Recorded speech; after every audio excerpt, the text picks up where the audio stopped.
Foi. Não aconteceu também.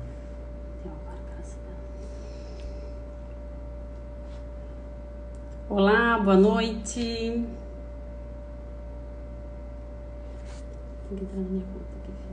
Boa noite. Bem-vinda, Camila. Bem-vindo, Caio.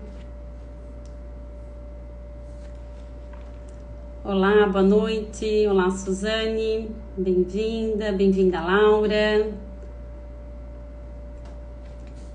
Não está aparecendo. Nós vamos chamar aqui nosso convidado, o Eduardo.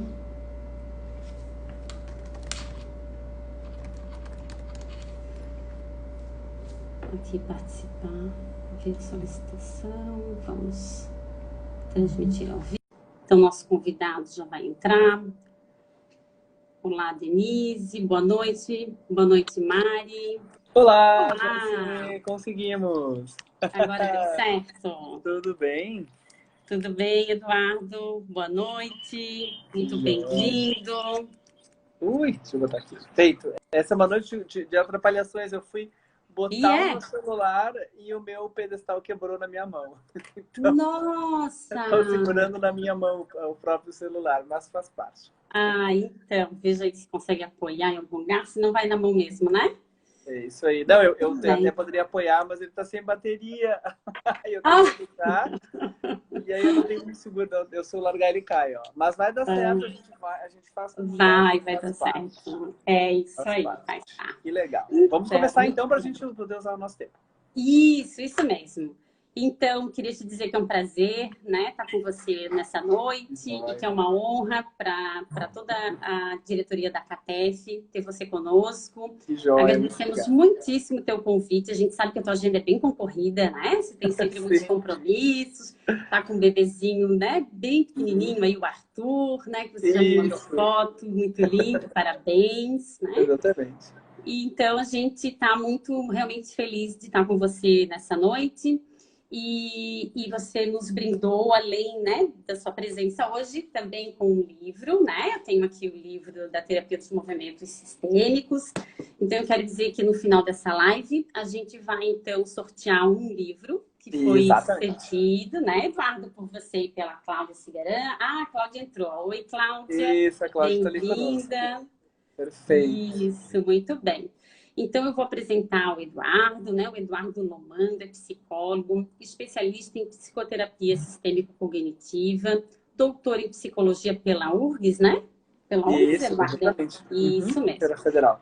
Isso. E é coautor, né, junto com a Cláudia Cigaran, dessa obra belíssima, né? O livro foi lançado em 2018, Terapia dos Movimentos Sistêmicos, TMS, que então dá o título, né, da nossa live de hoje. Exatamente. Né? Então, para a gente começar, né, Eduardo, eu gostaria que você nos falasse, então, um pouco sobre o que é a TMS, como que você e Cláudia Cigaran chegaram nessa proposta, né, de unir aí algumas abordagens sistêmica, cognitivo-comportamental e também a narrativa e algumas outras nuances aí de outras abordagens, né?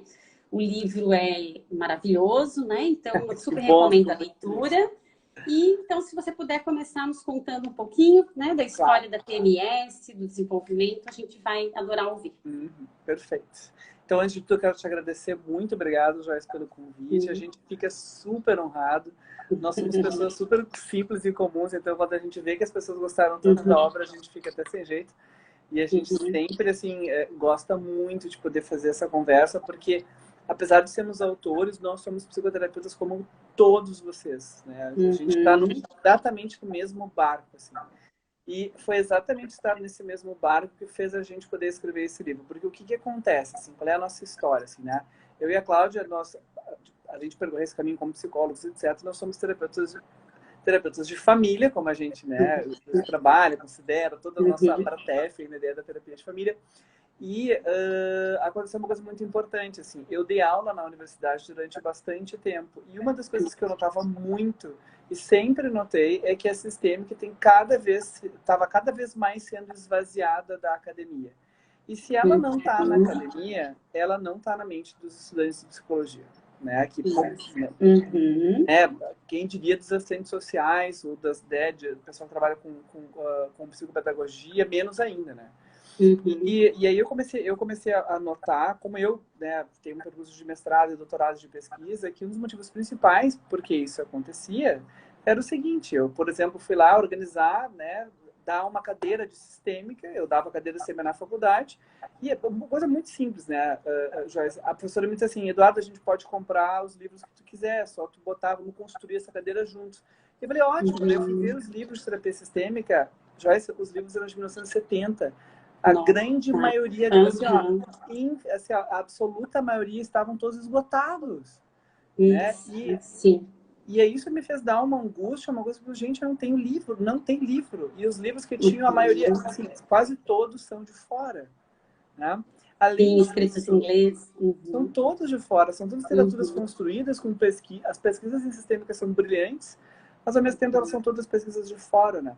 E aí eu comecei a me dar conta, uma outra coisa também, não sei se você deu conta, mas que os congressos de terapia familiar, eles tinham um corte etário. Eu não via jovem, eu não via gente nova. E ao mesmo tempo que eu via muita gente na psicanálise, por motivos específicos, e muita gente na cognição humana, cognitivo, comportamental, etc.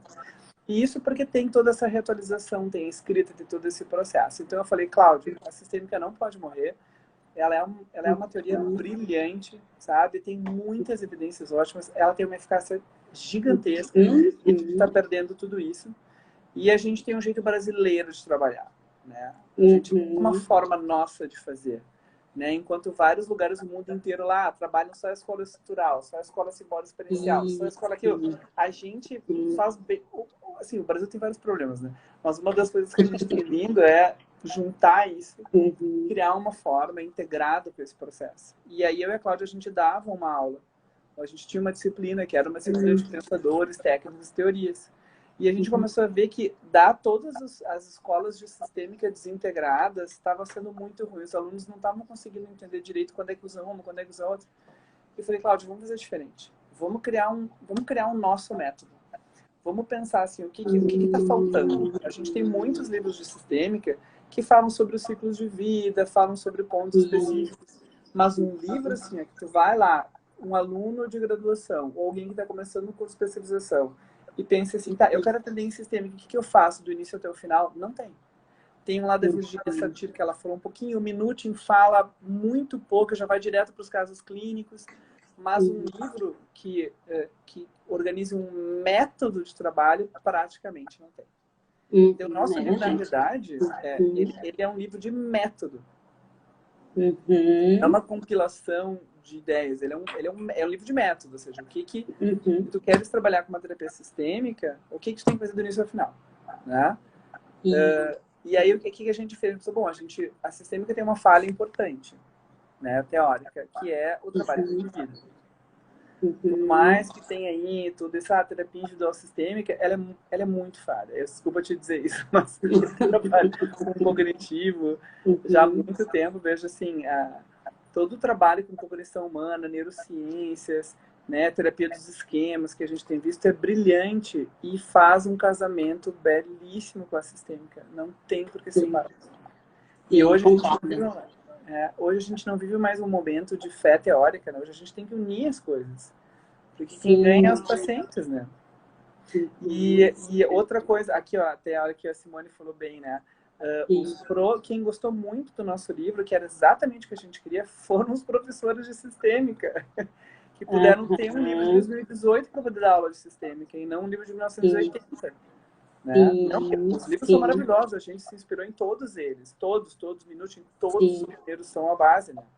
Mas a gente precisava de um que organizasse isso melhor e falasse uma linguagem que é uma linguagem mais acadêmica, mas ao mesmo tempo um pouco mais informal, para que o aluno ou a aluna saiba como fazer. E aí a gente primeiro montou uma disciplina, a TMS na verdade foi uma disciplina. E os alunos gostaram tanto que eu falei, Cláudia, a gente tem que escrever isso, né? Ótimo.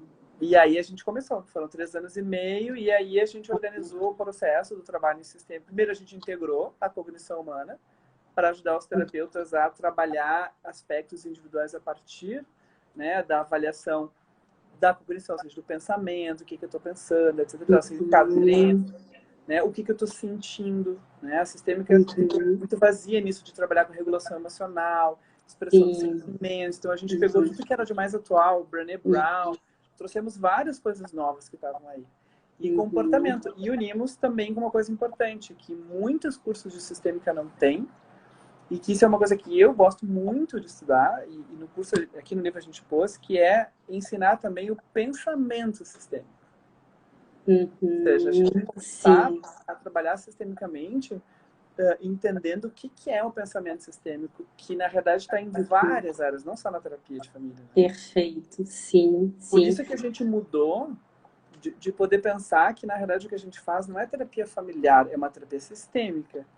E aí ela pode ser uma terapia familiar, pode ser uma terapia de casal, pode ser uma terapia individual. A gente que vai definir isso com as pessoas que a gente atende. Né? Sim, e perfeito. E aí a gente dividiu em 3 processos. As atitudes, os movimentos em si, que são... A gente não gosta de chamar passos, porque para dar autoria para o terapeuta poder se movimentar por onde ele quer. Se ele quer Achei sensacional essa explicação que vocês colocam no livro, né? Por que não usar a palavra passos e usar o termo movimentos, né? Então, são 8 movimentos terapêuticos para guiar o psicoterapeuta, né? No processo, né? E não ficar engessado, tipo, não é um protocolo de pesquisa, não é uma coisa que tu tem que sentar e a gente vai dizer, ó, na sessão 1 tu faz isso, na sessão 2, não, tem que ser natural.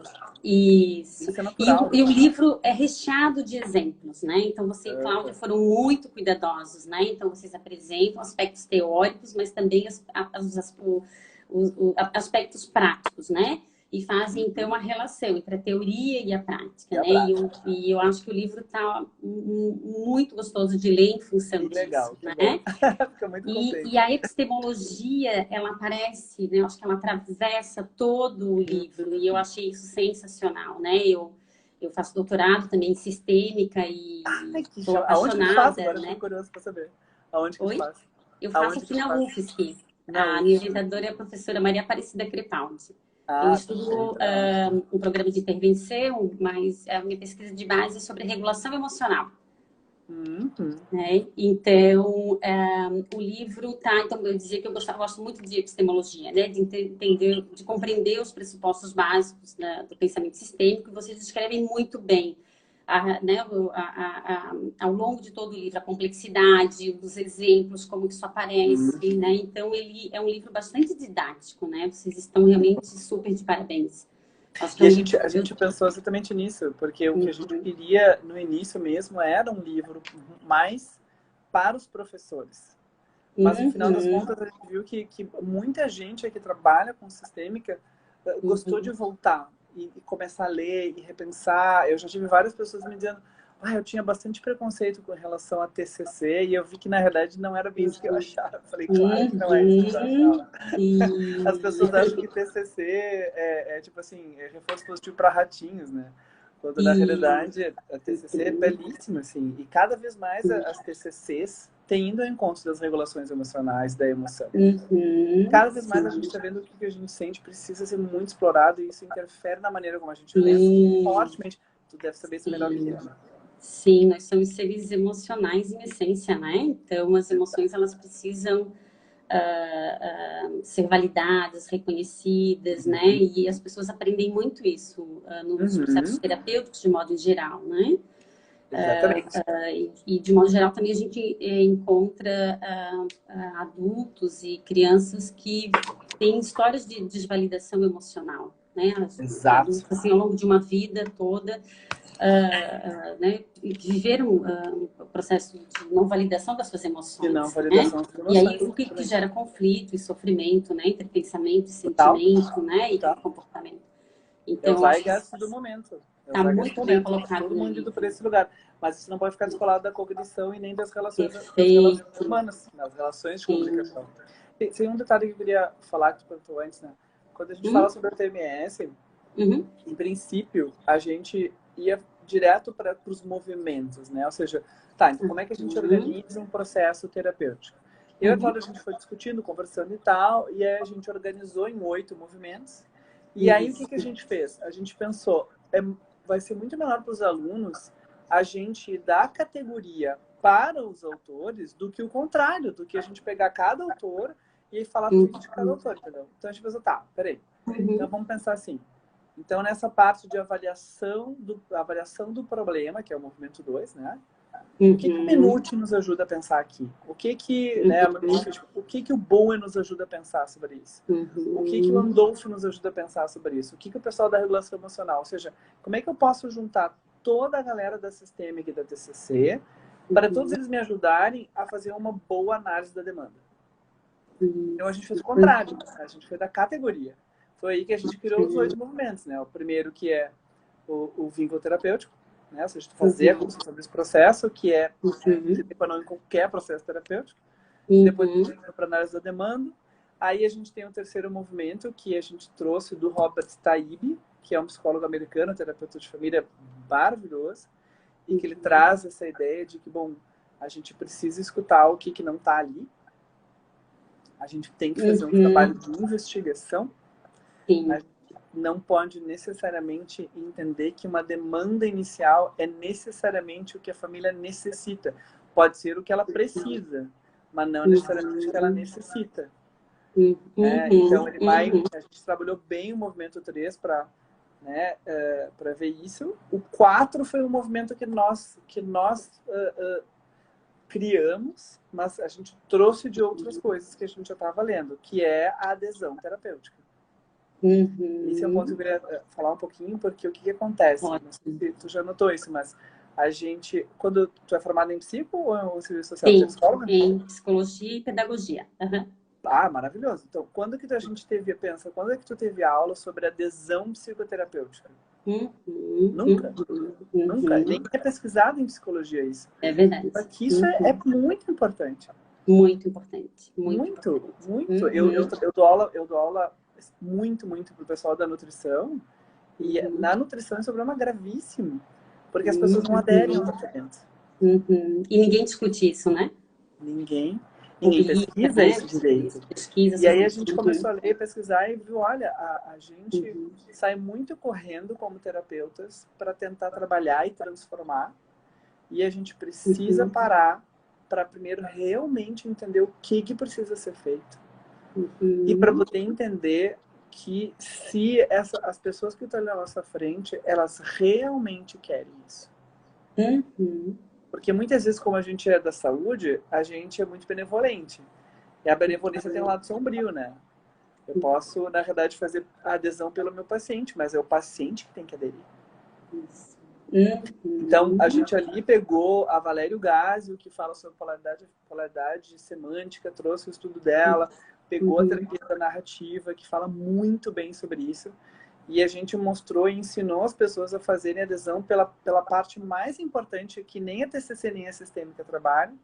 Quem trabalha é a psicologia positiva, que são os valores humanos, os princípios de vida. É isso que mais faz a gente aderir. É eu saber por que realmente aquilo para mim é importante, que sentido de vida isso faz para mim. Né? E aí a gente vai para o movimento 5, que é o passado.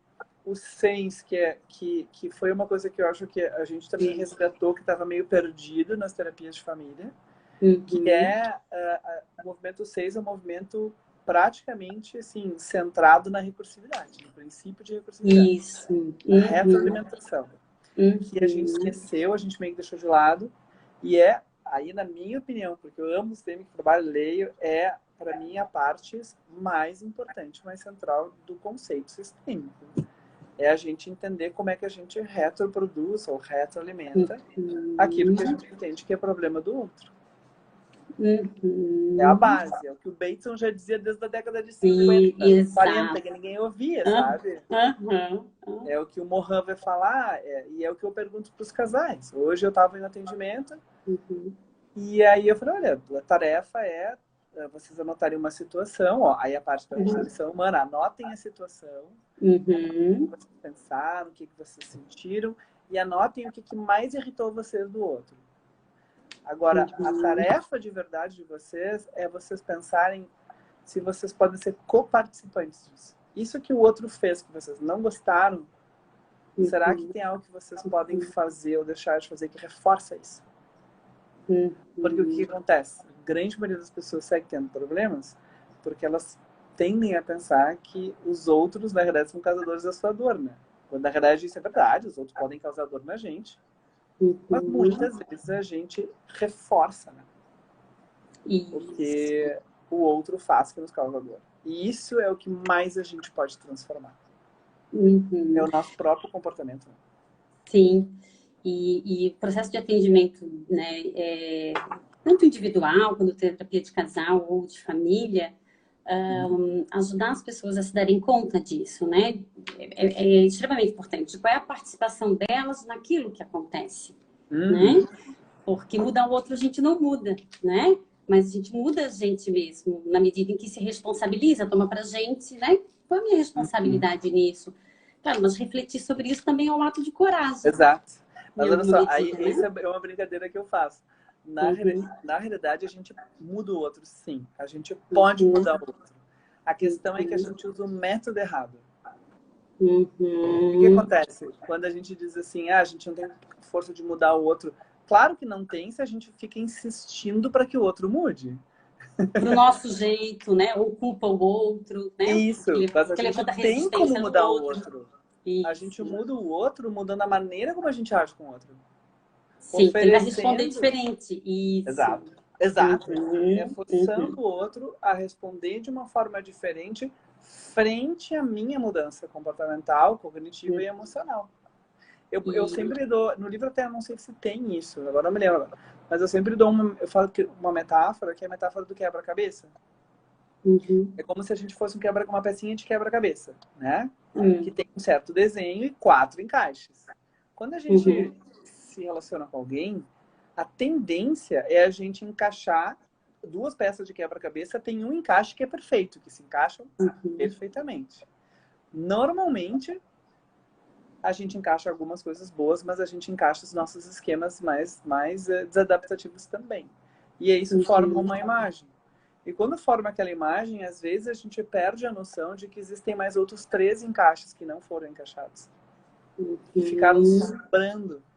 E a gente, ao invés de, quando chega na relação com o outro, tentar nos forçar para tentar virar o nosso encaixe, para não deixar a pessoa encaixar naquele anterior, a gente acaba cedendo e entrando naquele encaixe que é mais doloroso, porque é o mais esquemático, né?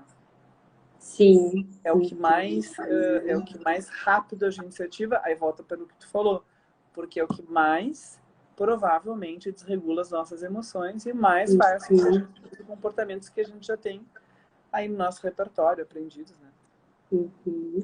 Sim, ótimo, Eduardo. Muito bom, muito bom. A Simone... Opa! Eu vi que ela colocou ali. Isso. Tem uma pergunta aqui que a gente também tinha pensado, né? Que você pudesse nos falar um pouco sobre as ressonâncias dentro do processo terapêutico. Vocês têm um capítulo, né, excelente no livro sobre as ressonâncias. E a gente pensou também em que você pudesse falar sobre isso como um modo de homenagearmos, né, o Moni Alcaim, que foi um terapeuta tão importante, né, para todos nós que fizemos formação em sistêmica, né, e também outras áreas, enfim. Mas, como ele faleceu algumas semanas atrás, ele estaria no Brasil, tivesse acontecido o congresso agora em agosto, né, de terapia familiar. Mas, né, infelizmente, não aconteceu o congresso esse ano, né, devido à pandemia, e ele faleceu há semanas atrás. Então, como uma forma de homenageá-lo, né, a gente pensou que você pudesse falar para a gente um pouco sobre as ressonâncias no processo terapêutico, Eduardo. Claro. Deixa eu só antes mandar um beijo para as minhas alunas, vejo que tem várias aqui falando. Especial para a Gabi, saudades de dar aula para vocês.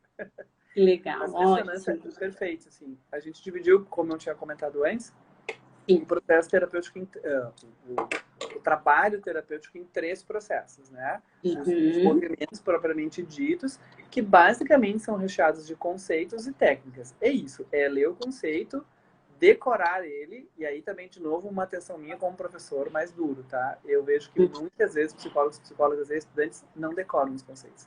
Conceitos têm que estar decorados, tem que estar claro isso para nossa cabeça. Né? A gente precisa explicar para os pacientes, mas tem que estar claro para mim o que é o processo, para eu poder compreender, transformar. E as técnicas, é isso aí. Aí isso é bem, eu diria assim, É bem organizado tu saber o que tu tem que fazer, é isso. Tem as atitudes, que também é um ponto super importante, que fazem muita diferença. Ou seja, determinadas técnicas vão ter que ser aplicadas com mais proatividade, outras com mais empatia, outras com mais curiosidade. Então, eu posso pegar 10 alunos que decoraram perfeitamente um conceito e uma técnica, mas, de repente, aqueles que têm aquela atitude bem desenvolvida vão aplicá-la super bem. Então, isso faz muita diferença. Muita diferença. E isso também é uma outra coisa que a gente colocou no livro, que veio do Taíbe, que a gente aprimorou, que a gente também não fala na faculdade. A gente fala muito de supervisão, mas a gente não fala quais são as atitudes que uma pessoa terapeuta tem que ter. E qual é a diferença, por exemplo, de uma curiosidade pessoal e curiosidade profissional. Proatividade pessoal e proatividade profissional. São coisas diferentes. A gente tem que aprimorar e treinar isso, né? E aí tem esse ponto mediano, por isso que eu falei nisso, né? Que é a ressonância. Que a ressonância, para começar, é um trabalho belíssimo, que o Moniel Keynes desenvolveu muito bem, que em outras áreas estão se trabalhando, mas eu acho que ele é um dos que melhor faz isso. E a gente quis colocar no livro por vários motivos. Primeiro, porque ela existe, queira a gente ou não. Né? Ou seja, nós somos pessoas, a gente tem que valorizar isso. Né? O pensamento fala sobre intersubjetividade, ou seja, não existe como tu estar fora do sistema de atendimento. Tu vai estar sempre dentro. E tu tá dentro, tu não é uma máquina, né? Dentro. Tu tá dentro com os teus pensamentos e com as tuas emoções, logo com as tuas memórias e teus esquemas. Então as ressonâncias vão aparecer mais tempo ou menos tempo. E aí, primeiro. Segundo, porque assim, tu tem a opção de não usar as ressonâncias? Tem. Mas o que a Cláudia vemos cada vez mais? Que elas são poderosíssimas. E quando a gente, como terapeuta, consegue atingir um nível de sentir que algo tocou na gente, parar para refletir da onde que vem isso e qual é a minha história, e poder pegar isso e transformar isso numa atitude e numa técnica terapêutica, isso tem um alcance fortíssimo na transformação das pessoas. Porque é o que o Caim falava, porque a ressonância é a única coisa que cria uma ponte genuína entre a gente e as pessoas que a gente atende. As outras coisas são protocolares. São técnicas, são coisas que a gente faz, funcionam super bem, funcionam maravilhosamente bem. Mas a ressonância, ela tem um poder muito grande. Então, o que são as ressonâncias? São vibrações emocionais e cognitivas, né? E eu diria mais um passo, esquemáticas, que a gente tem quando a gente está atendendo pessoas que de alguma forma tocam em temas sensíveis da gente. Isso aí. As ressonâncias são, em princípio, são ruins, como o Moniel Keynes fala. Ou seja, quando a gente ressoa, é porque alguma coisa pegou forte. Em princípio. Então, o que ele vai mostrar aqui? Se tu ressoa e age, vai ser péssimo, normalmente. Porque tu não conseguiu fazer esse processamento. Então, o que ele vai dizer é assim, que a gente tem que ficar atento, primeira regra, né? Tem que estar aberto para a intersubjetividade, tem que estar aberto para sentir no processo terapêutico. Mas a gente nunca pode agir quando a gente sente. Porque se a gente sentiu, é porque tocou em algum lugar esquemático. E provavelmente o nosso primeiro comportamento vai ser o comportamento, muito provavelmente, daquele, né, repertório que a gente tem para dar conta da dor. Né? Mas não necessariamente para dar conta da dor do outro. Mas sim para dar conta da dor das nossas crenças mais importantes. Então ele vai dizer, calma. Sentiu a ressonância? Calma. Se tu agir, tu vibra na mesma frequência. Então, o que a gente tem que fazer? O que não ajuda o outro a sair do sofrimento, né? Vocês colocam muito bem no livro, né? Não só não ajuda, como dependendo da situação, Joyce, pode piorar o nosso paciente. Piorar. Porque tu imagina uma pessoa, por exemplo, que chega lá e se diz horrorosa, se diz feia, se diz um montão de coisa. Eu ressoo com isso, com, por exemplo, vamos falar sobre uma ressonância que ninguém fala. A gente fala muito de ressonância quando a gente tem raiva do paciente, quando a gente tem medo, nojo, mas o amor ressoa também. Eu posso pegar uma pessoa, por exemplo, com um esquema de defectividade, que chega para mim, né, e me diz que é feia, que é gorda, que é horrorosa, que não gosta de si, que isso, que aquilo. E se isso ressoa comigo, eu posso, por um amor ressoante ou ressonante, começar a elogiar essa pessoa na primeira sessão. Mas talvez isso era o que eu precisava. Será que o elogio para essa pessoa não vai só reforçar uma dependência de aprovação externa? Isso. Será que não é? Aí entra o processo. Mas se eu sentir isso, que talvez esteja ali uma vontade minha de elogiar, ou seja, tem ali uma vontade minha de dar autoestima, como é que eu posso usar isso para ajudar a pessoa a ter essa mesma percepção? Mas para isso eu tenho que parar e pensar, por que dentro de mim me deu vontade de elogiar essa mulher agora? Isso eu adorei no livro, porque vocês colocam perguntas, né? Para o terapeuta fazer a si mesmo. Eu achei isso muito didático, assim, muito cuidadoso no livro, né? Exatamente. Excelente. Então, eu acho bem legal tu falar isso. Que perguntas, né? O psicoterapeuta Vamos pensar. pode Então, fazer a si mesmo. Isso é uma coisa, eu adoro o Mônio Cain, tá? Mas o Mônio Cain é francês. E ele escreve de uma forma... É que eu sou super, assim, exatamente por ser muito didático, sempre ter trabalhado assim, né? Leio muito inglês, a minha mãe é professora de inglês. Então, eu tenho uma fala, mas muito organizada nesse sentido. Então, o Mônio Cain, para mim, ele é maravilhoso, mas ele escreve muito perdido. Então, eu e a Cláudia, a gente juntou vários textos dele. Eu falei, Cláudia, a gente tem que organizar o que ele está dizendo, para as pessoas poderem aprender o que ele está realmente querendo dizer, né? E aí, a gente organizou em 4 passos. O primeiro é esse, é sentir a emoção e o pensamento e descrever isso. Por isso, no livro, a gente faz exercício. Isso, exercício vivencial, né, gente? Vivencial. Incrível. Exatamente. Vamos lá, que tem um exercício vivencial na primeira página ali do capítulo, né? Exatamente. Muito Depois legal. é exatamente a gente desconfiar. Peraí, será? O que tem de meu aqui? Eu parar e voltar para minha história. O que essa mulher que diz que é feia, que é gorda, que não sei o que, que me dá essa vontade de elogiar, o que isso fala de mim? Quem eu tô projetando aqui? Vamos para os casos, né? Onde é que tá a minha história? Tá. E aí eu pensar, bom, mas qual é a função disso aqui? Esse é o terceiro passo. Para aí a gente poder pensar que ponte. Eu realmente, a minha ponte está impedida, eu tô com muita vontade de elogiar, não tô conseguindo fazer isso, eu preciso supervisionar. Porque eu sozinho não tô dando conta. Mas eu posso, a partir dessa ponte mais impedida, que me baralhou, eu posso desobstruir ela. Eu posso, por exemplo, fazer um uso direto da ressonância, se eu quiser nesse momento, ou se eu achar que existe vínculo, aí o movimento 1, né? Tem vínculo, tá bem, ou algo que eu quero arriscar por espontaneidade, eu posso olhar para ela e dizer, tu sabes que quando tu me fala esse tipo de fala, a vontade que vem para mim é de te elogiar. Mas eu fico pensando, como é que para ti, se as pessoas ao teu redor, ao tu falar isso, ficam com elogio ao invés de você ficar com elogio? Explica para mim que significado que tem isso. Qual é a relação disso que acabou de acontecer entre nós aqui agora com o teu problema de não conseguir te perceber bonita, né? Mesmo gorda, mas bonita, elegante, etc. Ou seja, eu posso fazer um uso indireto, né? Eu posso sentir tudo isso, olhar para essa pessoa e pensar, eu tô vendo que tu tá te desqualificando em várias coisas. Tu consegues te elogiar também ou não? Como é que é para ti te elogiar? Como é que é para ti perceber as coisas boas que tu tem, já que tu tá me falando de todas as coisas ruins?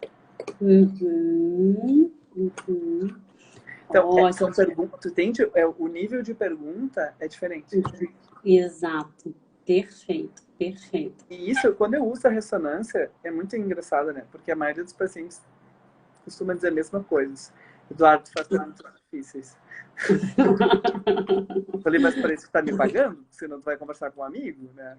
Isso mesmo. Para eu te fazer perguntas para tu realmente pensar, sabe? Para tu realmente te transformar, sabe? E basicamente é isso. A gente fala no livro, né? O difícil da ressonância não é a técnica, né? É a vivência. Porque basicamente é isso. Eu sinto, eu volto para onde eu penso, eu traduzo na função e eu escolho uma forma indireta ou indireta. Agora, cada pessoa vai te falar uma coisa diferente, cada toque vai te falar um lugar diferente. Então, o trabalho com ressonâncias, eu vejo que é muito treino em supervisão. Eu trabalho muito quando eu supervisiono os alunos pensando nisso. O que tu sentiu? Eu senti isso. Tá, e o que isso fala de ti? E como é que a tua história pode ajudar essa pessoa? Ótimo. Né? Mas de uma forma profissional. Tu tem vontade de te expor ou não? Tu prefere usar de uma forma indireta? Né? Se tu tem vontade de te autorrevelar, o que a gente pode trazer aqui para que a pessoa entenda que aqui tu não tá te colocando para inverter o papel, agora ela é tua terapeuta. Não é isso. Né? Mas a gente está fazendo uma conexão genuína e amorosa, e isso é uma coisa muito legal. Né? Ou seja, a gente cada vez mais tem visto que as pessoas têm buscado terapeutas amorosos. Porque cada vez mais a gente entende, você deve saber maior que eu, que é o amor que muda as coisas. Né? Sim, sim, sim. E às vezes é com o terapeuta, o psicoterapeuta, a psicoterapeuta, que a pessoa vai ter uma primeira experiência, às vezes, na vida, né? De se relacionar afetuosamente com alguém que não a julga, né? Que não faz julgamento moral, que não dá conselhos, né? Mas que realmente ajuda a pessoa a se reconhecer, a gostar de si, né? E olhar para a sua história também de um jeito amoroso, né? Mais amoroso, exato, exatamente. E Apesar, amar é né? acolher, né? Amar é acolher, amar é cuidar, é se dedicar, e às vezes nesse cuidado a gente precisa ser duro, assim. A gente realmente precisa tocar em pontos que é bem importante. Eu aprendi, na verdade, muito sobre ressonâncias com a professora Cláudia. Né? Eu era mais, assim, do trabalho um pouco mais racional, assim, né? Mais técnico, mais organizado, isso, né? A Cláudia me ensinou muito a trabalhar. Não, vamos... E aí eu comecei a pensar, que interessante, vou começar a olhar mais para isso, supervisionar mais isso. E foi muito legal, assim, sabe? Foi muito bom, assim, né? Às vezes não tem ressonâncias, tá, Joyce? Às vezes não ressoa. E o que eu vejo é que, muitas vezes, o que faz não ressoar são duas coisas. Uma, a gente fazer terapia. A gente tá bem com a nossa história de vida, sabe? E outra, eu acho que é o que a gente colocou como atitude terapêutica de ética. Eu acho que quanto mais a gente tá realmente, tu falou super bem, quanto mais a gente olha para as pessoas à nossa frente com amor, sabe, olhando e pensando, o meu trabalho é ajudar essa pessoa, sabe? Eu preciso estar disposto para amar ela, sabe? Profissionalmente. Menos a gente ressoa, sabe? Porque mais a gente consegue ser empático, assim, com a dor e com o sofrimento alheio, sabe? Mas não quer dizer que não aconteça, vai acontecer. Mas hora menos hora. Muito bem. Nós estamos, Eduardo, com 33 pessoas participando, te ouvindo, né? Isso nos deixa muito felizes aqui. Vamos né? sortear o livro agora? Agora é a hora do sorteio? Então, a gente está se aproximando da hora do sorteio, mas eu queria dizer para os participantes aqui que estão ao vivo conosco que podem fazer perguntas. Claro, joia. Então, a gente ainda tem um tempinho, se alguém quiser fazer alguma pergunta ao Eduardo. Peraí que eu vou tirar agora. Já carregou vai poder responder. E aí, em seguida, né, depois de responder uma pergunta, eu vou fazer o sorteio. Né? Eu falei no início, vou falar novamente, né, dessa belíssima obra, esse livro que está incrível, né, do Eduardo Lomando e da Cláudia Cigarán. Muito obrigado. Da Terapia dos Movimentos Sistêmicos. Um livro que foi cedido, né, pelo Eduardo e pela Cláudia, gentilmente cedido. Presente e para vai vocês. ser enviado, então, para vocês. Né? Então, vamos ver se a gente tem alguma pergunta. Eu estou com o computador aqui do lado. Enquanto o pessoal vai se organizando para fazer pergunta, eu quero só dizer que a gente vai... aqui a Simone falou do treinamento, né? Eu e a Cláudia, foi por causa da pandemia, mas era uma coisa que a gente já tinha vontade, mas a pandemia foi muito ruim para muitas coisas, mas ao mesmo tempo é crise, né? Criou também muitas coisas interessantes. A gente finalizou já o nosso curso online da TMS. Opa, que maravilha! Porque muita gente nos convidava de vários lugares do Brasil e era difícil, porque o próprio treinamento, o curso ele é grande, assim, então é muito difícil para a gente poder fazer voando ou correndo uma coisa. Então eu falei, Cláudia, vamos gravar esses vídeos, sabe? E aí a gente fez isso, a gente gravou todo o treinamento em vídeos E a gente vai agora vai organizar para começar a abrir para o pessoal, para quem quiser adquirir o curso online. Ele é 100% online, assíncrono, né? A pessoa entra, assiste quando ela quer, faz os exercícios. A gente fez alguns exercícios para ajudar a melhorar, mas não tem prova, não tem nada disso. E teve uma coisa que a gente fez também, que a gente viu que interessante, que o online nos ajuda e que muitas vezes ao vivo a gente não tem, são as simulações de atendimento. Então a gente tem 2 sócios, que é a Cora Saltilo, né, que é a minha filhada, e a gente tem o Matheus Segaran, que é o filho da Cláudia. Olha que beleza. E eles são nossos sócios, são estudantes de psicologia, estão se formando agora. E eles fizeram simulações de atendimento conosco, sendo casais, famílias, individual. Que ótimo. Então a gente gravou a técnica, explicando, mostrando o que é a técnica, e depois a gente simulou fazendo atendimento com eles, assim. Então tá bem legal o treinamento, a gente está terminando de editar. Vamos lançar aí provavelmente no final do ano agora, nesse ano que vem. Agora já em dezembro? Não sei. A edição está muito mais difícil do que a gente imaginava. A gente é psicólogo, né? A gente descobriu que a gente tinha que ser filmar, editor, gente. Mas é legal. Foi um desafio muito muito legal. E produzir vídeo também é muito legal. Então, podemos dizer para as pessoas que nos assistem que até o início do próximo ano vão ter notícias sobre com certeza. o curso de treinamento, né? Que tem o mesmo nome. Isso, é o online da gente. Terapia dos movimentos sistêmicos. Vocês podem seguir a TMS no Instagram. Insta, no Face e no site também. TMS Ótimo. E pelas redes sociais as pessoas vão possivelmente ficar sabendo. Exatamente. Não é isso? Do treinamento. Inclusive, até a gente indica, o nosso Insta, a gente criou como um instrumento para terapeutas. Porque muitas vezes a gente quer dar ideias para os pacientes, mandar alguma coisa, a gente não sabe o que os pacientes assistem. Pode estar vendo um monte de coisa que seja fake news. Então, o nosso Insta é isso, são todos os conceitos, as coisas que a gente fala, uma linguagem bem simples. Que podem passar para os pacientes como um material a mais, como tarefa, coisas nesse sentido, né? Ótimo, ótimo. Excelente. Que ótimo, então. Quantas horas de curso vocês vão... Total? Estão organizando isso? Sabe que eu não me lembro. O presencial, ele tinha quanto tempo, Eduardo? O presencial eram 5 encontros, eram 60 horas. Isso. Mas esse foi menos. O online foi menos. Mas eu não me lembro, me desculpa, eu calculei isso uma vez. Mas só para a gente ter uma ideia, é um curso muito longo. Então, em torno de 60 horas é curso presencial. E o online, o ao vivo, perdão, o vídeo, né? O vídeo gravado, um pouco menos. E aí a pessoa vai fazer a compra do curso e vai assistindo. Vai assistindo um tempo. Isso, existe um tempo, né? Quando tu compra na plataforma, eles te dão um tempo. Todo curso online é assim, né? Sei lá, 3 meses. Exato, isso mesmo. Alguns meses para ver, às vezes um ano. Isso. Ótimo, excelente. Vai ser um ótimo investimento, né? E eu acho que a pandemia nos traz...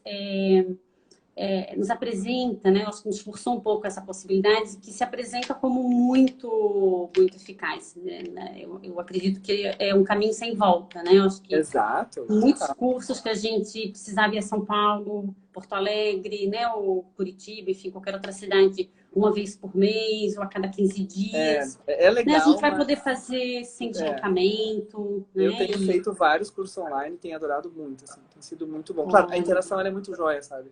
Mas o curso online é bom, é bem mais barato. O nosso curso vai custar bem mais barato que o curso presencial. Né? E tu pode assistir. Assim. E a gente vai estar ali, na verdade, a gente segue, assim, né? Mesmo quando a pessoa compra o curso, a gente segue fazendo fóruns, a gente responde as perguntas, a gente está ali, né? Como professor. Não é assim, a pessoa compra e está abandonada, né? Não. A gente segue nos fóruns. Que ótimo. Bom tu dizeres isso. Então vai ter uma interação ainda com vocês e tudo. Claro, tem supervisão. Tem tem uma pergunta aqui, ó. Isso. A Sheila está pedindo para você dizer, ela diz assim, dentre os diferenciais do livro de vocês, o 8º movimento fala sobre o término da terapia. Sabes que eu dei uma aula na pós-graduação, no ano passado, do estágio de docência, e eu precisava falar sobre o término da terapia. E a Simone Bowles, que foi quem me presenteou, queridíssima, com esse livro, falou, Joyce, olha lá no último capítulo E foi ótima a aula, né? Eu forneci para os alunos, enfim, a referência, e dei aula com base no último capítulo de vocês. E realmente Joia. é excelente. E aí, então, ela pede para você, a Sheila pede, nossa presidente, né, da CATEF, queridíssima, pede para você falar um pouquinho, então, sobre o término da terapia, né, do processo terapêutico. Isso. Eu achei legal que ela perguntou assim, para o terapeuta, né? Então, acho que primeiro a gente tem que começar isso, né? Bem legal. Ou seja, a gente tem que saber... Isso, a gente tem que saber que a gente faz um relacionamento afetivo, amoroso com as pessoas que a gente atende, e a gente tem que cuidar. Porque às vezes a gente pode não se dar conta e não dar alta para as pessoas que podem estar aí. Mas assim, isso é bem importante. Primeiro, assim, o movimento 8 é a avaliação do processo terapêutico. Ele tem que acontecer em todos os momentos da terapia, do início ao final, né? Por exemplo, na primeira sessão, eu normalmente sempre termino perguntando como é que foi para ti conversar comigo aqui hoje, é a nossa primeira vez. Como é que tu te sentiu? Como é que tu entrou? Como é que tu tá saindo? Ou seja, a avaliação, ela não pode ser só para alta. Ela sempre tem que acontecer. Porque ela é que vai guiar a alta. Né? E assim, muito importante, né? E a alta, elas são dos problemas, não das pessoas. Isso eu digo sempre aos meus pacientes. As pessoas procuram porque elas têm problemas. Então, a gente usa o movimento 2 e 3 para avaliar bem os problemas. O 4 para fazer a adesão, para ver se realmente a pessoa tá... Olha, entendeu o teu problema? Tem certeza que está afim? Porque, assim, é um problema, não é fácil. Vai ter que te transformar aí. Eu tenho meus 50%, tu tens os teus. Então, o 4 é para isso. O 5, 6 e 7 vamos embora transformar isso aí, entendeu? E aí, se eu tenho bem... Isso é muito importante. O 8 vai ser bem feito se eu tenho 2 bem feito. Se eu sei claramente e conceitualmente qual é o problema da pessoa, eu consigo medir bem se isso está acontecendo bem ou não. Né? Por exemplo, hoje eu fiz exatamente isso com um paciente. Quando a gente fez a avaliação inicial, era um dos problemas mais importantes dela, um nível altíssimo de exigência que ela tinha com ela mesma. Por quê? Porque ela hipercompensava nas atitudes que ela tinha frente aos outros, porque ela imaginava que se ela não fosse a melhor pessoa do mundo e fizesse altruisticamente tudo, as pessoas iriam abandoná-la. Esse é o problema. Hoje ela me contou o quê? Que ela sozinha conseguiu fazer tudo isso e muito bem.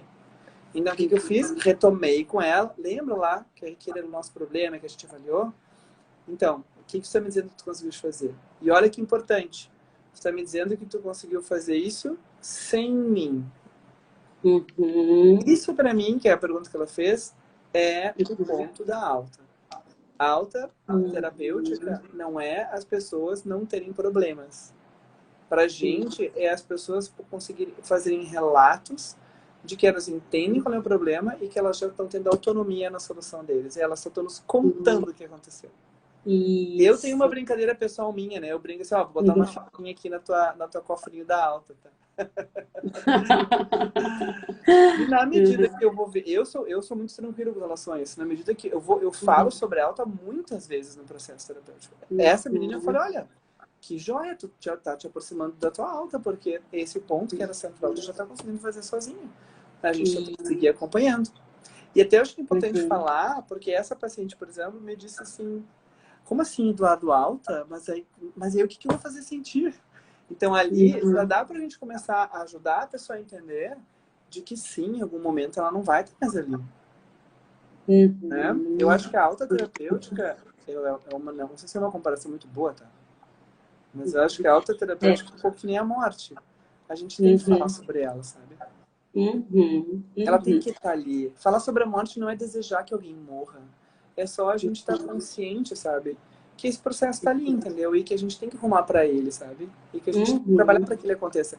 E quando as pessoas trazem isso, eu digo, eu vou dar alta pro teu problema. Tu pode me buscar, eu vou sempre estar aqui. Tu pode me buscar quando tu quiser, se tiver outros problemas. Né? Não é um abandono. Isso.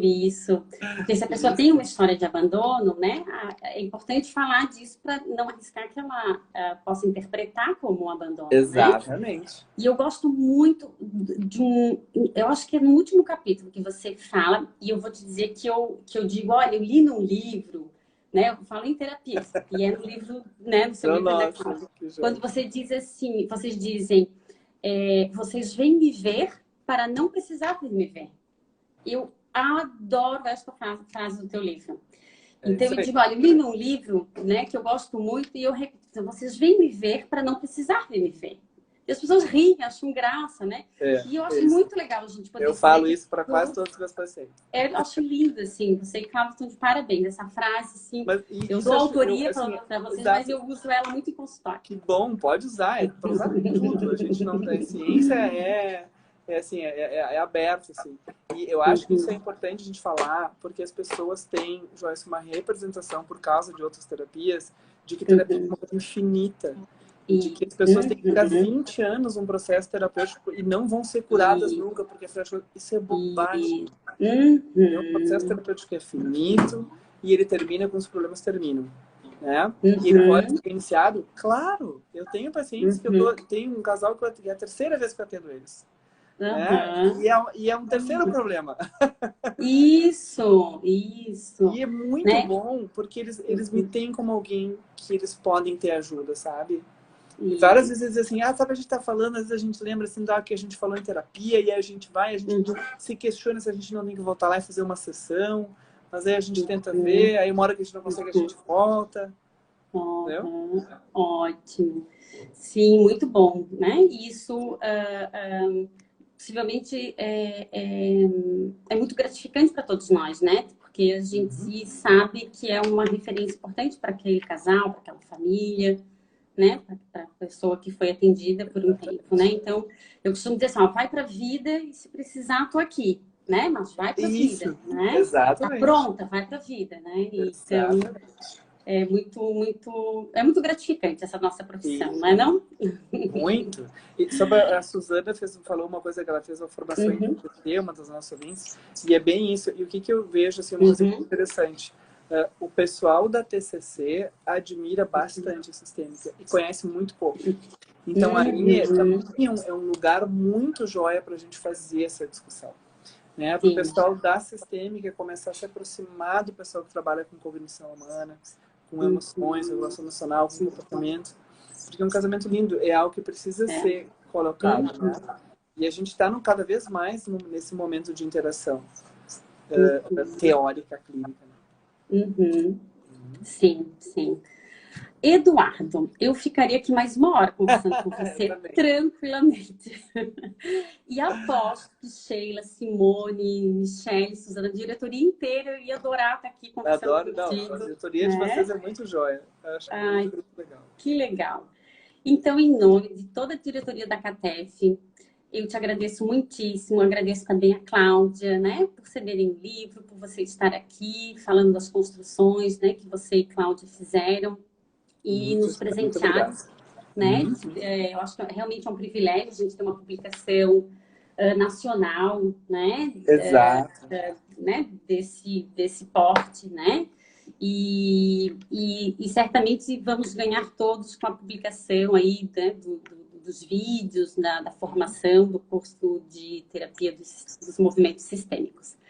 Então, eu acho que a gente fecha, tenho certeza, a gente fecha com chave de ouro, né? A última live da CATEF de 2020, né? E esperamos ter novos encontros com você ou com o Eduardo, com a fechar Cláudia, bem né? um ano que foi bem difícil, né? Um ano que foi bem difícil, né?